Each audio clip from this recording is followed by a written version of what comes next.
Oui, alors on peut se réjouir de la condamnation de Breivik, qui est quand même un espèce de gros con, qui a assassiné 74, je ne sais pas combien, adolescents, qui étaient des militants pro-palestiniens, souvent issus du métissage. Moi, je suis contre le métissage. Je vois pas très bien ce que font les musulmans en Norvège. C'est en Norvège, hein. Il n'y a pas de lien, il n'y a pas d'épopée coloniale norvégienne qui justifierait tout ça. Donc à la fois, je peux comprendre que le Norvégien de base s'étonne d'un métissage extravagant d'un pays scandinave, etc., etc. Mais Breivik, c'est quand même un peu rouillant. C'est quand même, il n'y a pas de quoi la ramener quand on a du sang sur les mains. Hein. Ce que je remarque, c'est qu'il lui a été fait beaucoup de publicité à Breivik, et que quand il fait son espèce de numéro comme ça au tribunal, ça doit faire bander beaucoup d'identitaires, de racialistes européens blancs. Et finalement, ça joue un certain jeu finalement de promotion, une certaine montée de la haine raciale et de la haine anti-religieuse. Je ferai remarquer d'ailleurs que les mêmes qui promeuvent l'immigration poussent à la haine anti-musulmane et à la haine des immigrés. C'est les mêmes qui font les deux. Et je fais remarquer que quand on dit que Breivik est un type d'extrême droite, il est franc-maçon et sioniste. Normalement, l'extrême droite, ce qui définit l'extrême droite par les gens qui définissent, c'est toujours défini négativement l'extrême droite, par ceux qui luttent contre, les antifascistes, les cons comme Rouillant.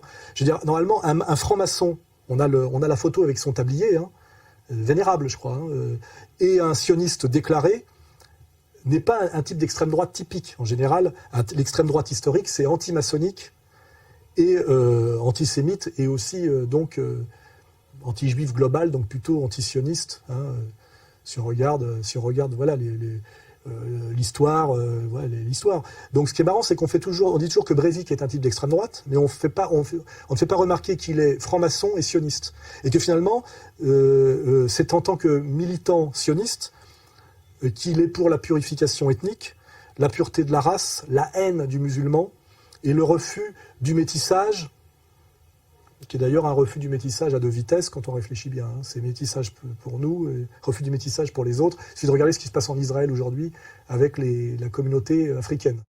Drapeau israélien en bandoulière, c'est à pied que Mulat et ses amis se rendent à Jérusalem. Ils marchent pour protester contre le racisme et la discrimination, un racisme dont ces Israéliens originaires d'Éthiopie s'estiment être victimes depuis des années parce qu'ils sont noirs.